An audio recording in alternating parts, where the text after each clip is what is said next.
The 1980 squad, I was a young boy growing up. It's a team that I really admired. That was the first time Nigeria won the African Cup of Nations in our own soil here in Lagos. And we had, Best Ogedegbe in goal. Of course, we have David Adele, the two fullbacks, Adele and Osimhen, who was a midfield player, but converted to play as a left back. And two centre backs, Captain Christian Chikwueze and Tunde Bamidele. We had midfield of late Mudalawa and late Aloysius Atuegbu. We had Adokia Mesimeka on the side. Segun Odegbami was on the right side, occasionally playing in the middle because they were always exchanging positions. Ifeanyi Oyedika, and of course, the young man Henry Nwosu was coming on there. He was quite young. At some point, Oyedika was up there and then Nwosu comes behind him a little bit. But later on, I still saw a couple of national teams after 80, we have 82, 84. We always I say we now because Nigeria as a country has been known for, flair, and that's why our strength has always been on the wings. The emergence of Clement Emile came, Humphrey Dobo came on the wing, James Togebe, Tarila Okorowanta, Ndubisi Okosieme, Friday Lau, name it. Our strength has always been on the wing. When Westhoff came on board, he took his time and selected the personnel, the kind of football he wants to play. So we look at wing play and we look at technique as well. For you to have a formidable team, you have to look at the spine of the team as well, the personnel. When I talk about spine of the team, in Holland we call him the axe. You have to have a solid goalkeeper who is commanding. We must have one centre back who is very, very commanding as well. As at that time we had late Keshi, of course, one who took over. We had Ulisse. So if you look at this straight line, you can see that's a spine. So when all this is stable, all the other ones can actually fill in those gaps and we have a stable team. So when the axe, which is the spine, is very, very solid, then the way to go becomes very difficult for opponents. Again, when a team is set up to play, remember there's always team function. The function of the defenders, of the entire team is to defend. It doesn't really mean that only defenders are involved in defensive duties. And then you have team function going forward. And we cannot leave the bulk of going forward only to the attackers as well. So, and in these functions, there is also a task to be achieved. And we know defense has the task of not letting in goals. The strikers have the task of scoring. And not to let in goal, in this team function we have tasks, collective task and individual task as well. I remember one of the games we played in the USA against Bulgaria and Co. We know how Stoichkov was. What we try to do, the two fullbacks must prevent crosses. So that's individual task. So if opponents are moving up into position, especially teams that plays from the wing, the first thing we do as a team is to make sure you deny them of crosses. So how do you do that? When a winger comes, all the way you must try as much as possible to make sure he doesn't get crosses into the box so it doesn't become dangerous. And by so doing, of course, they're going to have support, the teams that are coming forward, and we have the next center back who is going to come in here. And in this case, we have Sunday Ulisse who comes in here. And what we do, try to force them to the line. So the best thing they can do now is to do what? Play the ball backwards, all the way backwards and force them. Because if you don't do that and you get crosses into the box, it becomes really, really, really dangerous. But going forward, we know we have speed in legs of Tijani Babangida, Finidi George, of course, Emmanuel Almonike. That is where when we have possession, we're not a team that plays direct. We indirect, but we mix it up. Depends on how high the opponent comes. When the opponent comes really high into our own half, what we do, we try as much as possible to make the field as big as we can. So in this case, we say Rufai has the ball, Eguavoen moves here, Ndidi to the line, close to the line, not just to the line. Amunike comes in here, Iheanacho also close to the line. So what we're doing now is we ask Olise, or Westhoff ask Olise to at least drop in here to ask on the ball from Peter Rufai. So if the ball is coming to Keshi, late Keshi or late Okafo or Wanu, or vis-a-vis on the other side we have Okechukwu. Sometimes Taribu also came in. If they come in here to try to do what? Deny him of the ball, what he does, it takes this opponent away. And then if he goes in there to pressure, Siasia comes in here, or Mutiu, or whoever is on the field on that day comes in here. Then the ball is being served through the middle.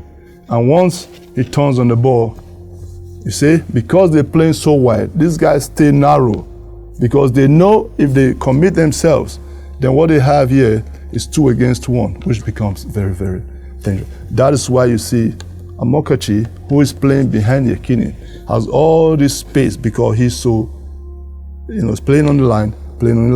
But if he decides to pinch in, which ideally all defenders should do, because the easiest way to go is the middle.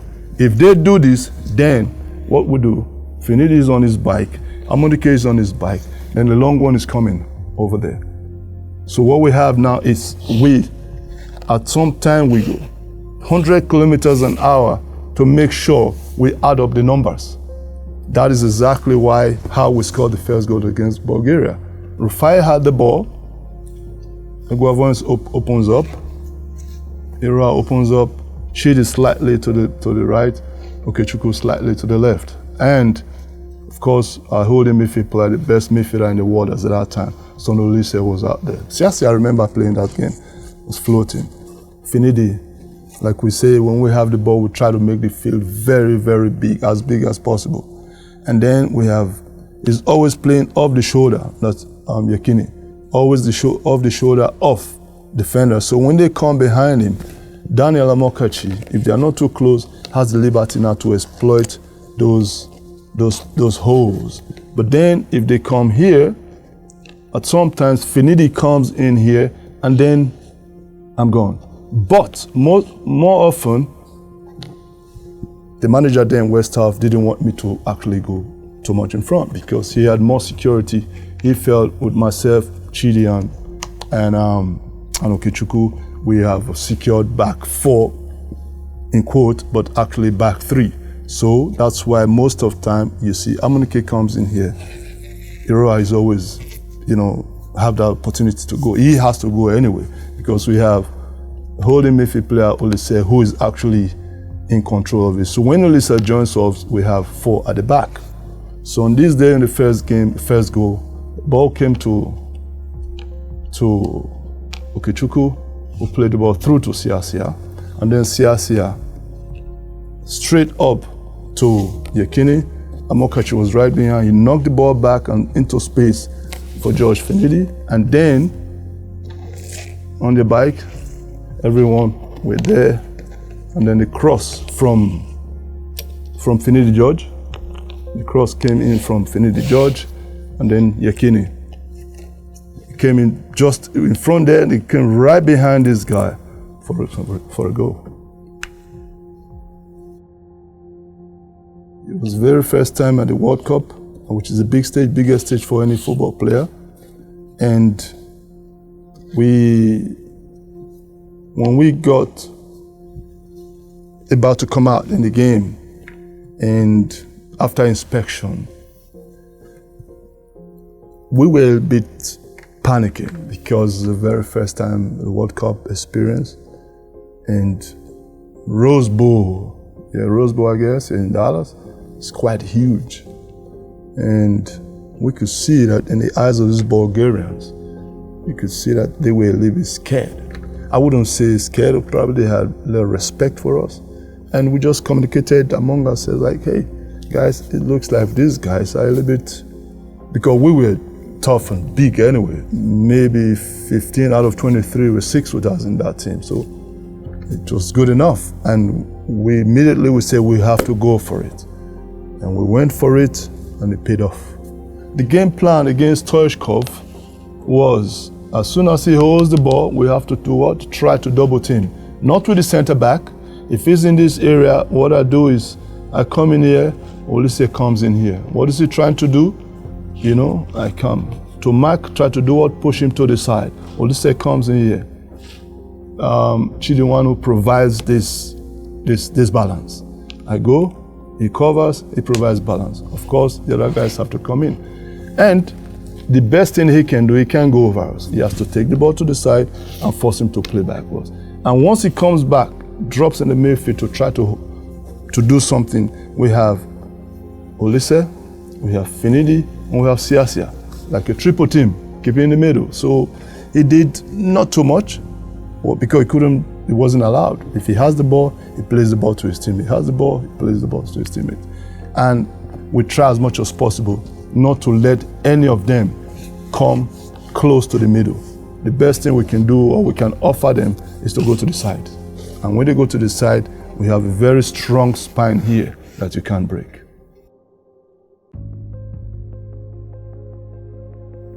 It's difficult to plan against Maradona. You know, may so rest in peace. I think Armando Maradona is one of the best players I've ever played against. I think he's one of the best players on earth until he passed away. We did our best, if not for, I would say, the loss of concentration. That was where football intelligence comes in. And at that stage, because of our first time, it was a bit difficult. We were just, that's the only chance they had, actually. You know, we were trying to form a wall. You know, we had a back four. I think we had, about 5 in the wall in this position. And Rufai was right there trying to set up the wall, which he should do ideally. And Kanija was just there. I would say, I'll take the blame. Why? Why am I taking the blame? So for you to set up a wall, you have to turn completely to face your goalkeeper, tell you what he wants. I turned, I was looking at Rufai, and he said, okay, moving a little bit, okay, wall is set, wall is okay. As soon as I was turning back to now face the ball, that was when Maradona slotted the ball to Kanija. So I would say we're a bit naive, and that's inexperience. All the teams we played against had respect for Nigeria, having humiliated Bulgaria against all odds, and then coming into the second game, beat Greece 2-0, clear goals, and playing Argentina, they had a lot of respect for us, because if you look at the stats on that day, there was not too much of a difference. And we had our moments, we took them. Brilliant goal, one of the best goals scored by our own legendary Samson Siasia, and if not for that mistake, there's no way they would have come back. Like I said earlier, it's because of inexperience. Yes, you see, when you have a team, and a team is always a team. You have a team of 22 before, now it's 23 that goes to tournament. All 3 are eligible to play. And you form your team based on what you have. You play to your strength. In the 80s, yes, late Modalawa, late Atuegbu, they were all good ball carriers, but not as technical or as dynamic as, you have the JJs and the Wobbies today. And it was easy for them to also win games because the way they approach the game, they have a style, which means they relied on Segun Degbami on the side, Aduke Mesimeka on the side, sometimes Felix Owolabi on the side, and then later on Humphrey Edobo, Elau and Co. Babangida came in. But when Westhoff came, he saw a team on ground, and then Nwosu then in the 80s, I played with Nwosu a little bit up to 1988. Nwosu, yes, flamboyant player as well, Etimesi, good player, technically very strong, Friday, but Nwosu normally plays behind the strikers. So it's a little bit difficult to do things from that position. For you to be a creative midfield player who can assist your team going forward, who can get those balls to the wingers, 50 meters balls across, diagonal balls for them to go in and get crosses in the box for the oncoming strikers to score, then you have to play a little bit deep, like JJ does. But Nwosu then in 1980 was very close to whoever was playing on that day as a striker, so it was a bit difficult. When West Half came, and then emergence of people like JJ came. So, and JJ sometimes drops all the way, takes the ball, he can do his thing, he can give 60 meters pass diagonally, depends on the opponent's setup. If they are high up, yes, he can do that. For Ndidi, for Amunike, for Elao and co to go on, and Bazuai and co. But if they are not high up, then he can play those little 1-2s, and then he can outwit people, he can do his thing. So for Nigeria actually to be really effective with a playmaker, which we resorted to when West Half came, when we have the ball, we know that we have one player, a unique player who can turn things around, can do things or create things out of nothing in the person of JJ. And we resorted to that. So not all balls, but most of the time, even opponents, they understood that when JJ has the ball, they have a problem. When Kanwaku also came later on, he wasn't in our team, but a young man growing up. But he came in, I think he traveled with us. It was just quite unfortunate that he was not in the USA 94 squad. Deserved to be there, but he can't take more than 23. And that's why after that he came in. And Kanu as well have the ability also, but JJ is kind of quite completely different. JJ and Olise, from here, they can hit a pass here. From here, they can hit a pass here. But Kanu, it's a little bit of replica of Henry Nwosu, more closer to the striker, sometimes play up there. So it's difficult to say. So we'll say Nigeria's philosophy is a team that wants to build from the back. We mix it up. When it's time to go long, it depends on how the opponent is reacting, we go long. And when we know we're going long, we know there's a signal. Everybody has to do what? Squeeze in and cover the space so that second balls will always win. Second balls will always win. So we move as a unit. 11 here, 11 here, 11 here, 11 here. I haven't followed football. When I see Ejuke, Chidera today, I think that young man has got a lot of potentials, if properly used, if encouraged as well.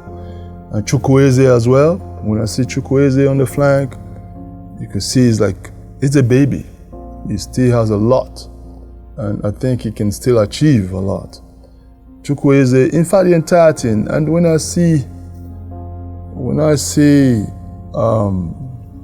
Wilfred Ndidi in the midfield, yeah, not 100% like Olise, but I think he's on his way to become one of the best defensive midfield players in the world.